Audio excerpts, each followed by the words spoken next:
বাবা মায়ের সাপোর্টও ছিল, আর শিক্ষকরা অনেক বেশি অবদান রেখেছেন পড়ালেখার ক্ষেত্রে, যেটা বলে। আর শুধু পড়ালেখা না, শুধু আমাদের পুস্তক নির্ভরে যে আমাদের পাঠদান করেছেন সেটাই না, আসলে ওনারা আসলে ক্লাসে মাঝখানেও দেখা যায় জীবন ঘনিষ্ঠ অনেক কথা বলতেন, ওগুলো দিয়ে তারপর হতাশ হওয়া যাবে না এরকম, মানে আমাদের যে মেন্টাল সাপোর্টটা দেওয়া ওগুলো ওনারা অনেক করেছেন। ক্লাসের মাঝে আমাদেরকে অনেক সাহস জুগিয়েছেন, তার জন্য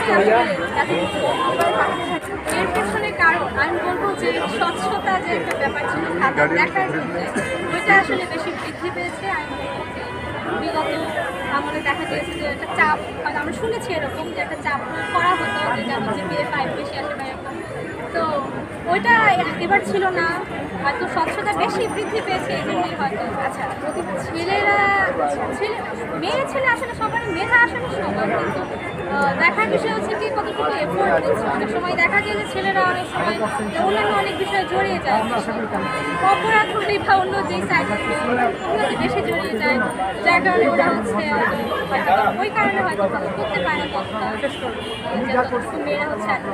ঠিক আছে, ধন্যবাদ। তাদের হচ্ছে হলো পরীক্ষার প্রশ্নে অনেক ভুল ছিল, দেখা গেছে যে আমার মেয়ে ছাড়া অন্যরা মানে ভুল প্রশ্নের উত্তরে উত্তর খুঁজতে অন্য প্রশ্নের ঠিক উত্তরগুলো ওরা মাঝে থেকে দিতে পারছিল না, এই ধরনের কেসগুলো অনেক ছিল। এবং একটা প্রশ্ন না, অনেকগুলো সাবজেক্টে এরকম ভুল প্রশ্ন এসছে।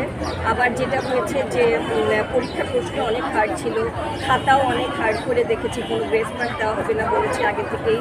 এবং যেহেতু গভর্নমেন্ট পরিবর্তন হয়েছে, দেখা গেছে যে বাচ্চারা হচ্ছে হলো যে আগে যে সুযোগ সুবিধাগুলো বা প্রিভিলেজগুলো পেয়েছিল আসলে সেগুলো এবারকার বাচ্চারা একেবারেই পায়নি। তো সেক্ষেত্রে আমি খুবই টেনশনে ছিলাম যে আসলে আমার মেয়ে কেমন রেজাল্ট করে, সবগুলোতে A+ পায় কিনা, কারণ আল্লাহর রহমতে ও ভালো স্টুডেন্ট, বরাবরই আর কি সবসময় ভালো রেজাল্ট করে, ওর টেস্টেও হচ্ছে থার্ড হয়েছে কলেজের পরীক্ষায়। তো সেই জন্য আমি আসলে যে ভাবছিলাম যে একটা বই যদি ছুটে যায় A+, তাহলে অনেক কান্নাকাটি করবে, তার থেকে বড় কথা ওর নেক্সট যে ভর্তি পরীক্ষাগুলো হবে আর 1 মাস পর থেকে এই সব থেকে দেখবেন প্রত্যেকটা পরীক্ষায় দেখেন যত সম্মানিত শিক্ষকগণ আছেন এবং বাইরে আমার যাদের কাছে পড়েছি তাদের সবার অবদান আছে, তবে একার কিছু সবার সম্মিলিত অবদান আজকে আমার এই ওজনে বাসা রাখছি, হোস্টেল দিইনি, টাকা চিন্তা করিনি, রাখছি, পড়াশোনা করেছি এবং মেট্রিকে গোল্ডেন পাইছি, 90 মার্কস পাইছি, মানে প্রধানমন্ত্রী একটা পুরস্কার দিয়েছি, ইন্টারন্যাশনাল জিপিএ 5 পাইছি এবং সব দিনই মার্কস এখন হাতে পাবো ভালো করবো।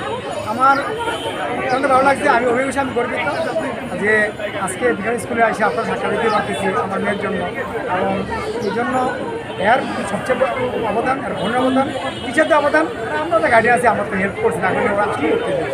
আর এখন আপনারা মিডিয়া আসছেন যে কথা বলতেছেন, আমি অত্যন্ত খুশি, অত্যন্ত গর্বিত, আমি অনেক আনন্দ লাগতেছে।